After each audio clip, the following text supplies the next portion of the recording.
porque tenía denuncias de abuso sexual. Bueno, por eso es como una cosa que se extendió con una rapidez enorme, con gran velocidad, y por eso la revista Time decidió que este movimiento, en este caso ahí representado por algunas mujeres, era el que merecía ser el personaje del año, la tapa del año.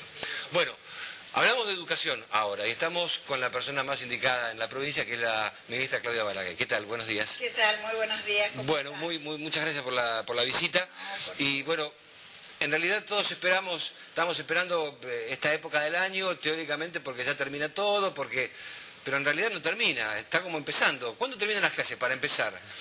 Las clases terminan el 22 de diciembre. ¿Quedó esa fecha? Quedó esa fecha, fundamentalmente, y siempre lo aclaro, para los chicos con más dificultades, para las escuelas que han tenido... Para recuperatorios y exámenes. Para recuperatorios, exámenes, apoyo escolar. Hay muchos chicos que en esta época del año reciben un apoyo especial de sus docentes para poder ingresar al año próximo de la mejor manera.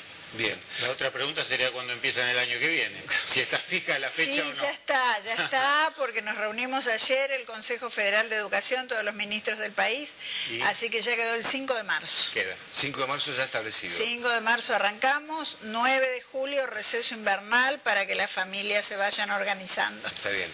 Es la fecha tentativa en la que uno desea que empiecen las clases. Habrá que ver después los gremios docentes si con algún reclamo no la retrasan. Esperemos que no. ¿Qué es lo que Esperemos que realmente salgan bien. Pero bueno, sí, hablando de eso, reforma educativa y gremios docentes, ¿cuál es la situación o cómo está planteado en este momento el diálogo en función de este tema tan delicado? Bueno, la verdad que tenemos un evento muy importante en este fin de año que quiero aclarar que hace 70 años que no se da. Hace 70 años que no tenemos una propuesta de ley de educación. Hubo algunos intentos, por supuesto, proyectos presentados en distintas etapas, pero ninguno llegó a buen puerto. Así que después de 70 años tenemos finalmente un proyecto de ley de educación que se suma a los 4 que ya están en la Cámara de Diputados y que han presentado distintos bloques legislativos de distintos partidos políticos con un consenso muy importante en algunos puntos y en algunos temas, y el proyecto del Ejecutivo que ingresó este martes a la Cámara de Diputados, que ha sido trabajado por 1 millón de santafesinos, realmente por 1 millón, porque ha sido trabajado en todas las escuelas, con los estudiantes, con los docentes, con especialistas en educación, con foros regionales en toda la provincia, con foros de participación ciudadana enfocando distintos temas, ejemplo, la integración de los niños y niñas con discapacidad en la escuela común, la participación realmente de mucha gente en muchos de los temas de esta ley. ¿Por qué ustedes lo plantean como revolucionario? ¿Y cuáles son los 5 puntos principales, ministra? Bueno, yo creo que tiene varias cosas sumamente interesantes. Primero, el proceso de construcción del proyecto de ley. Ya de por sí es innovador, nunca se había hecho, nunca se había desarrollado de esta manera. Luego, el proceso de una bicameral, de otros 5 proyectos consensuados, de una presentación en la Cámara que va generando todo el clima para que esto pueda salir realmente adelante. Todos estos proyectos que usted menciona que están en la Cámara, teóricamente confluyen en una sola ley definitiva. Exactamente, todo confluiría en una sola ley, con los acuerdos, las discusiones, las votaciones, etcétera, etcétera. Perdón, continúe entonces con las preguntas. Y luego los puntos centrales de la ley en sí, que yo creo que por un lado reflejan esto que todos queremos, que todos los chicos terminen la escuela secundaria, que nadie abandone, que lo hagan con calidad educativa y que esto les permita construir un proyecto de vida. Creo que experiencias como las que tenemos en Santa Fe, el Vuelvo a Estudiar virtual, las prácticas profesionalizantes de la escuela técnica en distintas empresas, en distintas industrias, bueno, todo esto va generando lo que hoy es un articulado de la ley y en definitiva se transforma en una política de Estado, deja de ser un programa de un ministerio, de un gobierno, para hacer una verdadera política de Estado. Ahora, hoy en día, ¿en cuánto está la deserción en la provincia de Santa Fe en la secundaria? Hoy estamos en un 18%, que sigue siendo alto, pero está bastante por debajo de la media nacional, y la verdad que lo que tenemos que seguir haciendo es recuperando ese 18% de chicos que abandonan. ¿Pero usted cree que ese 18 o casi 20% se baja a través de un proyecto de ley, ministra?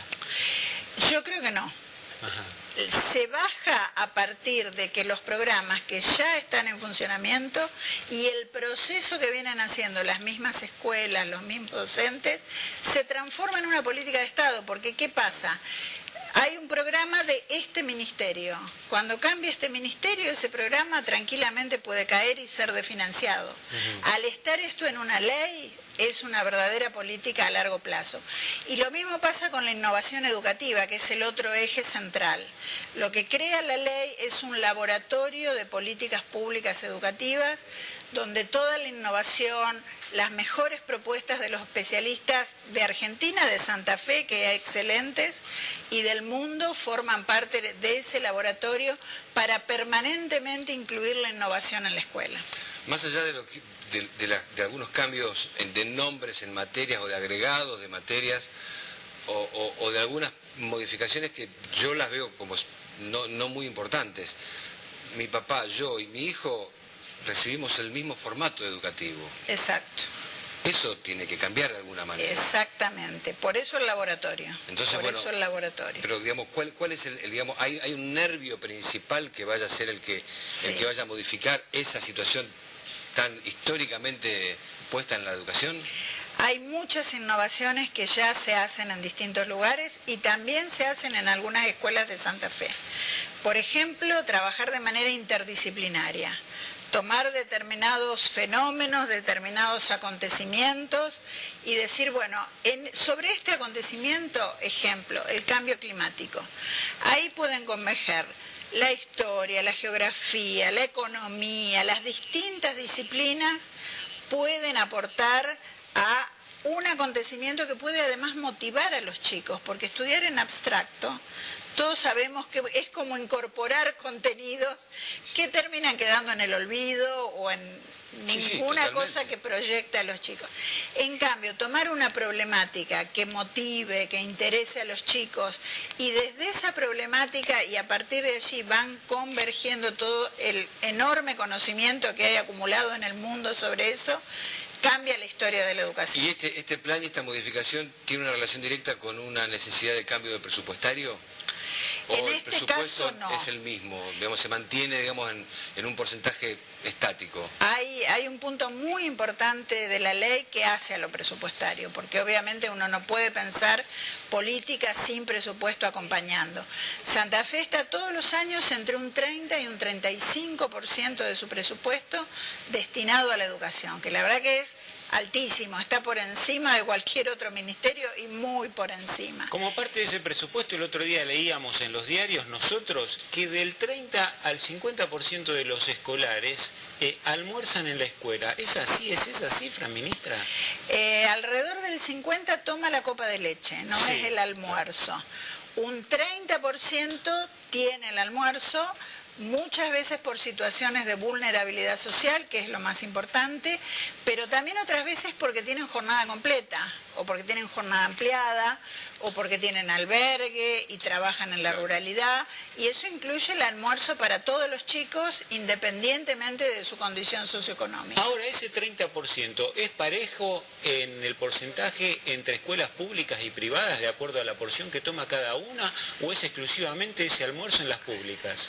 Nosotros financiamos las escuelas públicas. En las escuelas de gestión privada, el aporte del Estado fundamental está dado en cargos docentes, no en ese tipo de otras situaciones que la financia la escuela, obviamente tienen sus cuotas, y también cuando son jornada ampliada, jornada extendida, esto está incluido. El alumno que almuerza en una escuela privada, ¿almuerza pagándolo ese almuerzo el padre del alumno cuando se da? Creo que en algunos casos sí, en otros no. No, le quería preguntar esto porque se está estableciendo de una manera o de otra, a ver qué porcentaje de los alumnos totales santafesinos almuerzan en la escuela. Ya el 30% es una porción que a muchos nos asombra. Si a eso le agregamos otra porción de las privadas, estamos viendo que casi el 50% o el 40% o el 35% de los alumnos almuerzan no en su casa, sino precisamente en el establecimiento. Bueno, la verdad que cuando uno recorre otros países y ve otras experiencias educativas de países que están muy bien, por ejemplo Finlandia, que es una de las referencias a nivel educativo, allí todos los chicos almuerzan en la escuela. ¿Por qué? Porque tienen más horas de clase o comienzan a media mañana y terminan a media tarde, tienen una organización escolar diferente y eso incluye que los chicos compartan el almuerzo con sus compañeritos. La última sobre esto, ¿cuánto paga el Estado por la porción de almuerzo y cuánto paga por la copa de leche? La verdad que en este momento no tengo el dato, lo vamos incrementando, hay una ley para que vayamos incrementando 2 veces al año este presupuesto.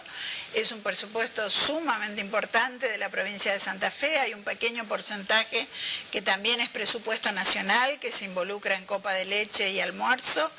Y bueno, la verdad que está incluido como parte del presupuesto general de educación. Exactamente, es parte del presupuesto general de educación. Y además hay otra parte muy importante, que es la infraestructura escolar, que a veces le iba a preguntar. La cuestión no edilicia de las está escuelas. dentro de educación, sino dentro del Ministerio de Obras Públicas, y de alguna manera también tiene un impacto enorme sobre educación.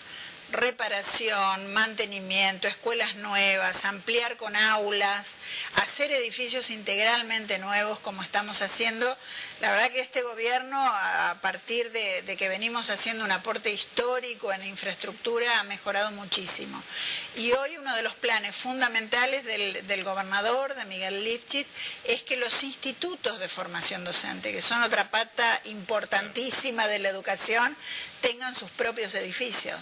Estamos construyendo varios en Rosario, varios en Santa Fe, los profesorados de educación física como el ISEF 11, que ya tenemos también el proyecto, que fue un concurso maravilloso de proyectos de institutos.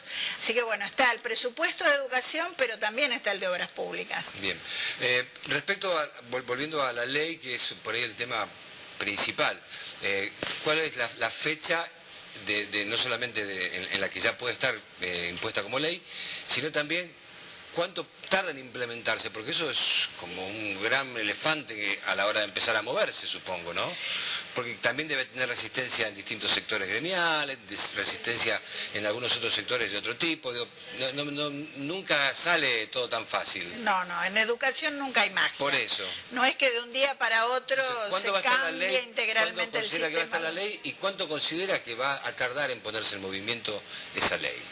Bueno, nosotros creemos que el año que viene va a estar aprobada por ambas cámaras y también sabemos que hay todo un proceso que ya se viene trabajando en muchas escuelas. O sea, muchas de las cosas que hoy proponemos en la ley ya se vienen implementando en muchas escuelas en Santa Fe. Obviamente el desafío es que llegue a todas, a las 5.000 escuelas que tenemos en la provincia de Santa Fe. Allí vamos a necesitar otro proceso, quizás sean varios años más, 4 o 5 años más, para que esté totalmente implementada en cada una de las escuelas. Con relación al inicio del jardín escolar, ¿a partir de qué edad lo plantean en la ley? ¿Lo modifican en algo o no?